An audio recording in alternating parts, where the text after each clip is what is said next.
Why do we feel lost? Why do we feel stuck in life, unsure of who we really are? One day, you feel strong and confident, like you've got everything figured out. The next day, you feel small, insecure, and full of doubts. You might think, is this the real me? Or am I just playing a role? Carl Jung believed that our inner conflict comes from a struggle between two powerful forces inside us. The ego, the identity you consciously believe yourself to be. The self, your deeper, true nature that goes beyond labels and illusions. Most people never realize this struggle is happening inside them. But if you understand it, you can unlock a level of self-awareness that transforms your life. Let's break it down. 1. What is the ego? The identity we create. Imagine you're an actor in a play. You wear a costume, say your lines, and play a role. This role is your ego. It is the version of yourself that you've carefully built over the years, shaped by society, your upbringing, and your experiences. The ego is not bad, it's necessary for survival. Without it, you wouldn't be able to function in society. Jung said, the ego is the center of the conscious mind. It helps you with making decisions, understanding your place in the world, creating a sense of personal identity. But here's the problem. 2. The trap of the ego, why we struggle with identity. The ego wants control. It hates change and clings to an identity, whether that identity is true or not. Example, if you've always seen yourself as the smart one, your ego will resist anything that makes you feel stupid. If you've always been the nice person, your ego will suppress your anger, even when you need to stand up for yourself. If you've built your identity around your job, losing that job can feel like losing yourself. The ego limits us because it traps us inside a fixed identity. If we attach too strongly to it, we block ourselves from growth and transformation. But there's something deeper than the ego. 3. What is the self? Your true nature. The self is your wholeness, everything you are, both conscious and unconscious. It is bigger than your identity and includes parts of you that you don't even realize exist. Jung said, the self is not only the center, but also the whole circumference which embraces both conscious and unconscious. Unlike the ego, which clings to labels, the self embraces all of who you are, even the parts you've ignored or rejected. 4. The ego versus the self, the battle inside you.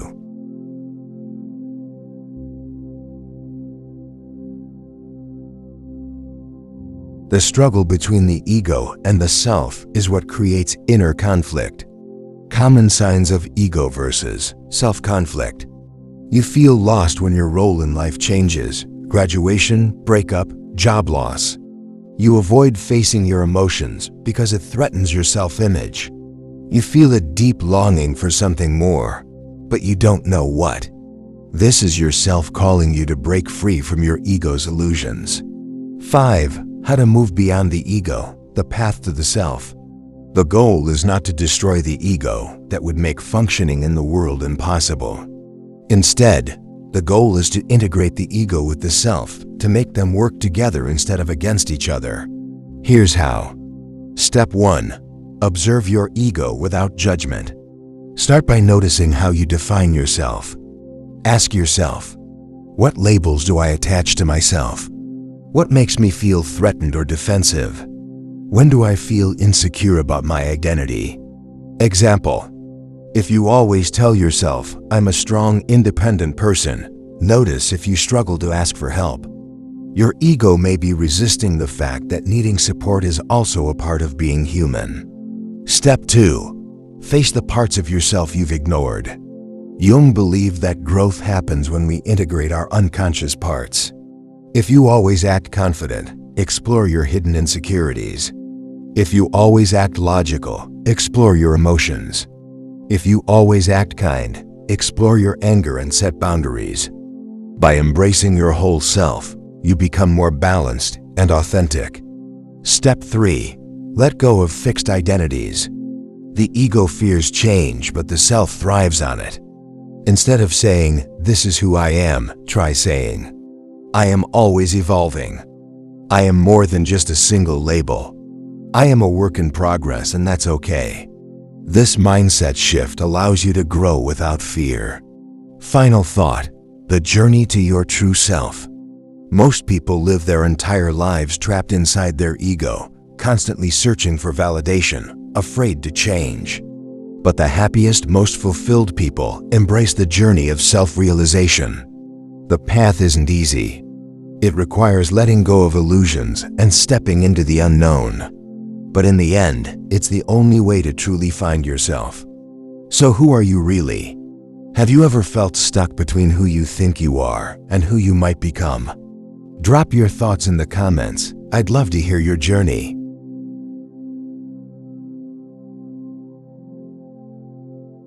Have you ever felt like life is testing you? Like you're being pushed into situations that force you to grow, even when you're not ready? Maybe you faced a difficult breakup, a job loss, or a crisis that shook your identity. You didn't ask for it, but somehow it changed you. This is not random, it's a pattern as old as time itself. Carl Jung believed that our lives follow ancient stories, myths that have existed for thousands of years. These stories are not just fiction, they mirror the human experience. One of the most powerful of these patterns is the hero's journey, a universal story of transformation that appears in myths, movies, and even in your own life. Let's break it down. 1. What is the hero's journey?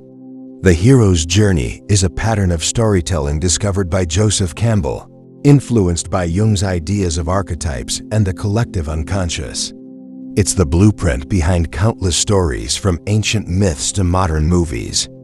Think about The Lion King, Simba's exile and return. Harry Potter, the boy who discovers his true destiny. The Matrix, Neo awakening to reality. Buddha's journey, leaving his palace to seek enlightenment. All these stories follow the same pattern, a deep psychological structure that represents how we change and grow in real life. 2. The 3 stages of the hero's journey. Campbell outlined 17 stages, but we can simplify them into 3 main stages. Stage 1. The call to adventure, leaving the comfort zone. At first, the hero lives in the ordinary world, a familiar, comfortable place. But something happens that disrupts their normal life. Example: Frodo in The Lord of the Rings is just a simple hobbit until he's given the One Ring. Neo in The Matrix is an ordinary office worker until Morpheus shows him the truth. You live your daily life until a breakup, a failure, or a challenge forces you to wake up. The hero often resists the call at first.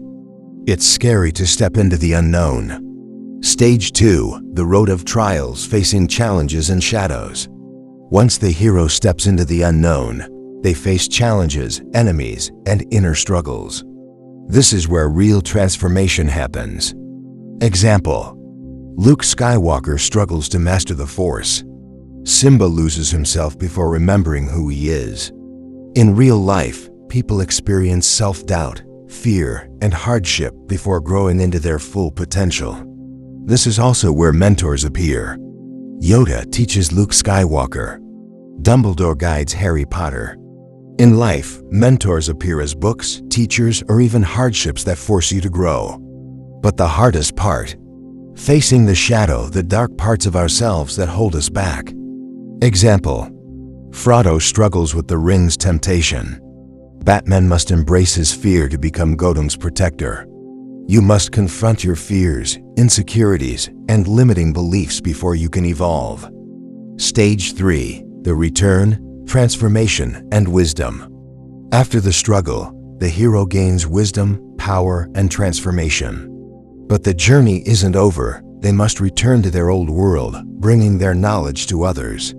Example: Buddha achieves enlightenment and returns to teach.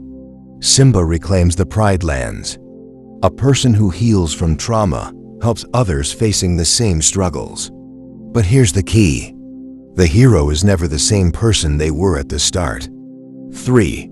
How the hero's journey reflects your life. You might not be fighting dragons, but your life follows this journey in different ways.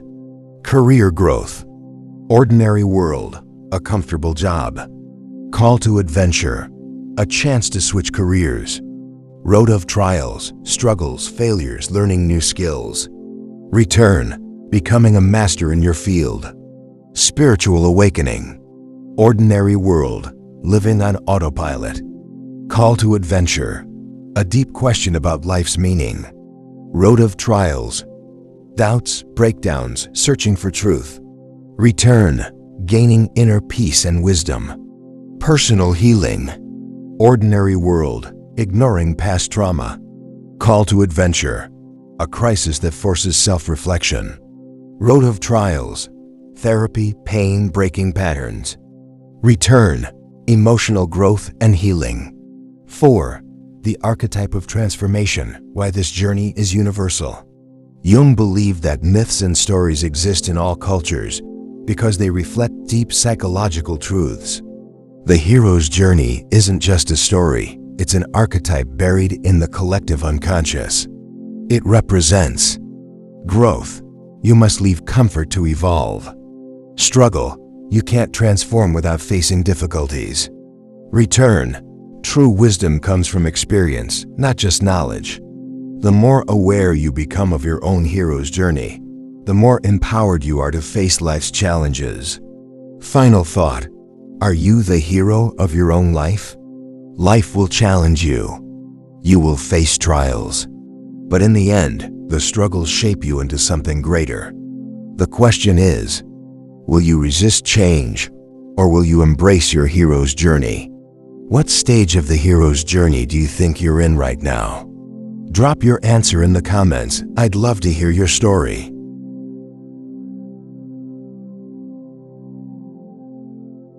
Have you ever strongly disliked someone so much that everything they do irritates you?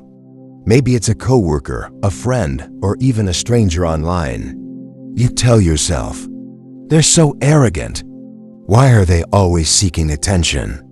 I just can't stand people like that. But what if I told you that what bothers you in others might actually be a reflection of yourself? This is called shadow projection, a concept from Carl Jung's psychology. And it explains why we blame, criticize, and judge others without realizing we're actually projecting our own unconscious traits onto them. Let's break it down. 1. What is the shadow? Carl Jung believed that every person has a shadow, the hidden part of our personality that we don't want to accept. It contains our fears, insecurities, suppressed desires, and traits we were taught were bad or unacceptable. Example: as a child, if you were told, "Don't be too proud," you might suppress your confidence. If people laughed when you cried, you might hide your emotions. If you were punished for being too loud, you might become overly quiet. These traits don't disappear. They get pushed into the unconscious where they become part of your shadow. The problem? The shadow doesn't like being ignored. So instead of acknowledging it, we unconsciously project it onto others. 2. What is shadow projection? Shadow projection happens when we see in others what we refuse to see in ourselves. Instead of accepting our hidden flaws, we accuse other people of having them. Example: a person who criticizes others for being selfish might actually struggle with their own selfishness, but deny it. Someone who calls others lazy might secretly fear their own laziness. A person who hates arrogance might actually suppress their own desire for confidence. Jung said, "Everything that irritates us about others can lead us to an understanding of ourselves." 3. How projection works in real life. Let's look at some real-life examples. A. The judgmental friend. Have you ever met someone who constantly criticizes others? "She's so fake. He's always showing off. I can't stand attention seekers." But deep down, they might be suppressing their own desire for attention or approval. Instead of facing it, they judge it in others. B. The overprotective parent. A parent who constantly warns their child about making mistakes may actually be projecting their own fears of failure. "You should always be careful. Don't take risks." But in reality, it's their own suppressed fear of failure that they haven't dealt with. See relationships and romantic projection. In relationships, people often project their own insecurities onto their partners. Example: a person who cheats may become overly jealous, accusing their partner of cheating. Someone who struggles with commitment might blame their partner for being too distant.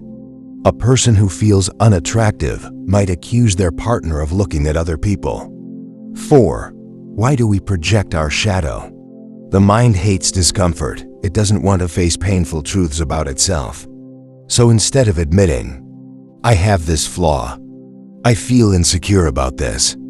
I sometimes act this way," it's easier to say, "They are the problem. She is arrogant. He is too sensitive." Projection is the ego's defense mechanism. It protects us from truths we're not ready to face. 5. How to stop projecting and own your shadow. If you want to grow, you must face your shadow instead of projecting it. Step 1. Notice what triggers you. What kind of people irritate you the most? What qualities do you judge harshly in others? What do you often blame others for? Step 2. Ask yourself, is this part of me? Next time you criticize someone, ask, do I also have this trait in some way? Is there a part of me that I'm rejecting? Example: instead of saying, "She's so arrogant," ask, do I suppress my own confidence? Instead of "He's lazy," ask, am I afraid of my own laziness? Step 3. Accept your shadow with honesty.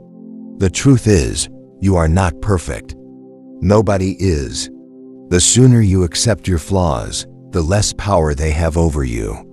If you accept your own selfishness, you stop hating it in others. If you embrace your ambition, you stop seeing it as arrogance. If you allow yourself to feel emotions, you stop judging others for being too sensitive. Final thought: the world is your mirror. What if I told you that every time you feel intense judgment, blame, or criticism, it's actually a lesson from your unconscious mind? The people who annoy you the most might actually be showing you something about yourself. Instead of asking, "Why are they like this?" ask, "What is this teaching me about myself?" The world is your mirror. Are you ready to see your true reflection? What's one trait in others that irritates you the most? Could it be something you need to look at in yourself? Drop your thoughts in the comments.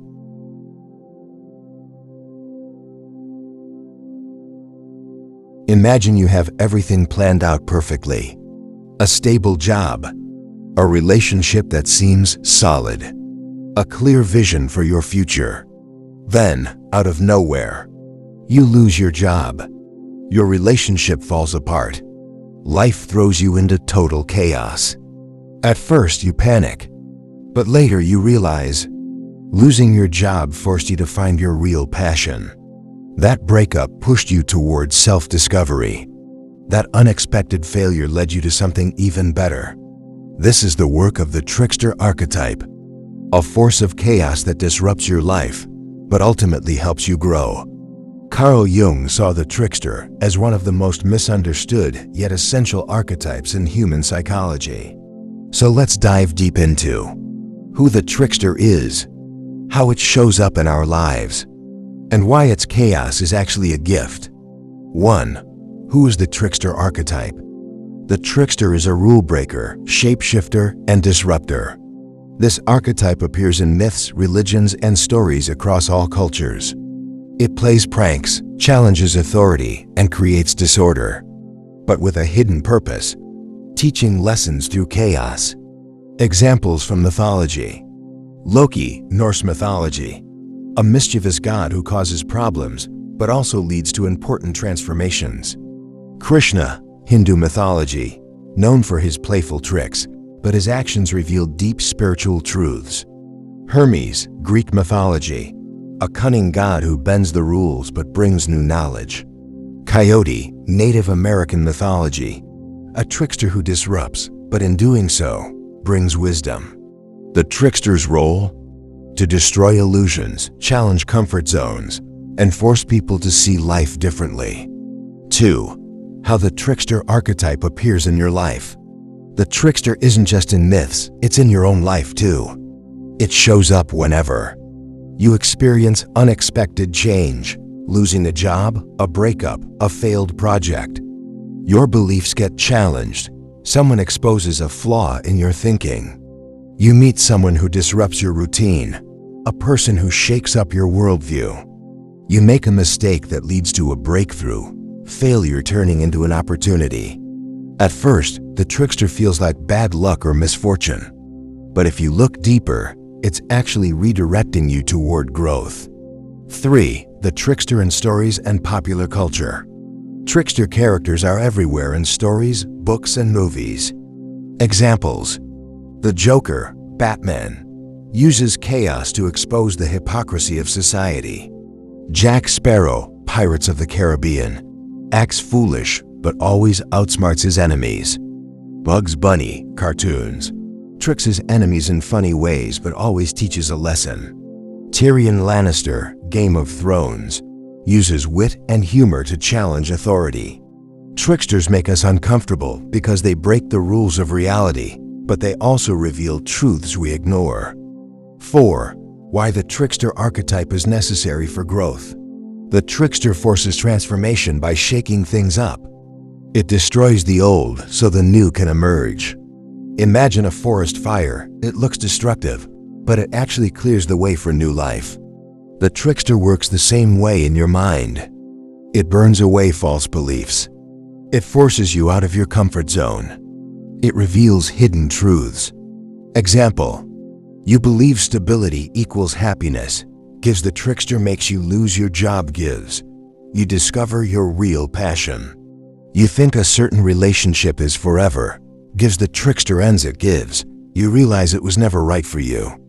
You assume you know everything. Gives the trickster embarrasses you. Gives you learn humility and grow. The trickster's lesson: what you think is a curse is actually a blessing in disguise. 5. How to work with the trickster in your life.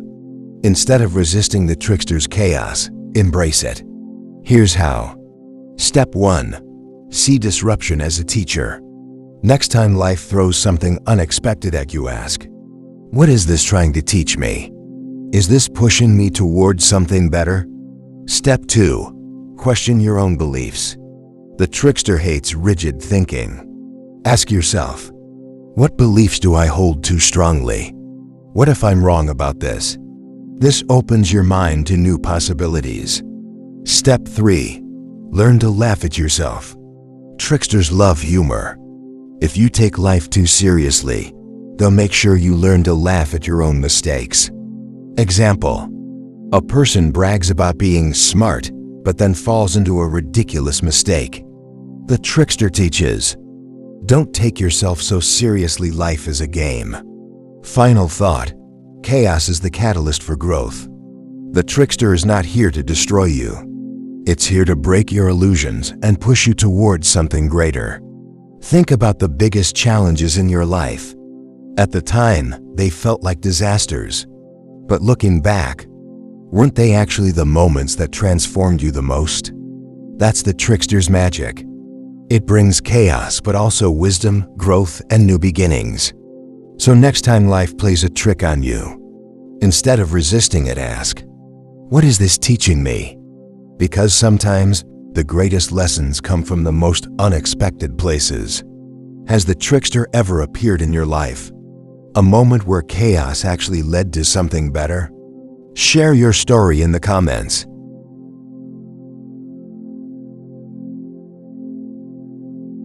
Have you ever wondered, why do I keep attracting the same type of people into my life? Why do my relationships always follow the same pattern? Why do I keep falling for people who hurt me? It's like a loop that never ends. Different faces, different names. But somehow the same story repeats. Carl Jung, one of the greatest minds in psychology, had an answer for this. He believed we don't choose people randomly. Instead, our unconscious mind pulls us toward them, often without us realizing it. So let's break it down. Why does this happen? What does it reveal about us? And how do we break free from unhealthy patterns? 1. The unconscious mind shapes our relationships. Jung believed that our unconscious mind plays a huge role in who we are attracted to. We think we're making conscious choices in relationships, but in reality, our unresolved wounds, hidden desires, and past experiences are influencing us. This is why some people always attract emotionally unavailable partners. Others find themselves playing the rescuer or fixer. Some always end up with controlling or toxic relationships. It's not just bad luck, it's your unconscious mind trying to resolve something deeper. 2. The shadow, the parts of ourselves we reject. Jung introduced the concept of the shadow, the hidden, suppressed parts of our personality. These are qualities we don't want to admit we have. So instead of confronting them, we attract people who reflect them back to us.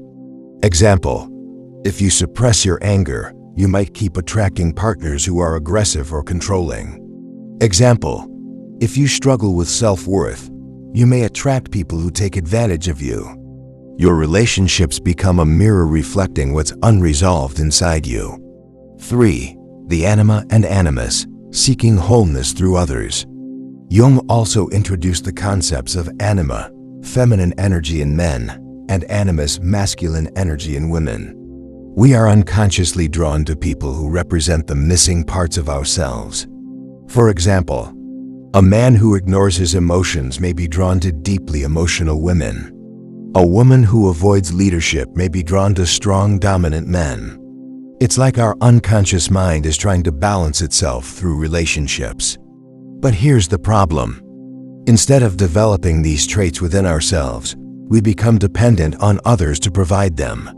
This leads to toxic dependency, disappointment when the other person doesn't complete us, repeating the same relationships over and over. The solution? We must integrate these missing parts within ourselves instead of searching for them in others. 4. The power of childhood conditioning. Many of our relationship patterns come from early childhood experiences. Jung believed that our parents or primary caregivers shape how we connect with others. Example: if you had an emotionally distant parent, you might unconsciously be drawn to distant partners because it feels familiar. Example: if you had to work hard for love as a child, you may always chase after people who don't give love easily. This is why some people keep attracting narcissists, unavailable partners, or abusers. It's not that they want pain, but their mind confuses familiarity with love. 5. How to break free from repeating relationship patterns. If you're stuck in a cycle of attracting the same kind of people, here's how to change it. Step 1. Recognize the pattern. Ask yourself, what kind of people do I always attract? What patterns repeat in my relationships? What emotions come up again and again? Awareness is the first step to breaking the cycle. Step 2. Face your shadow. Instead of blaming others, ask, what part of me is attracting this? What qualities am I rejecting in myself? When you integrate your shadow, you stop looking for people to complete you. Step 3. Develop the missing parts of yourself. If you always attract emotionally unavailable partners, learn to connect with your own emotions. Controlling people develop your own sense of strength. People who drain you set stronger boundaries. Instead of seeking these qualities in others, develop them within yourself. Step 4. Change your inner beliefs about love.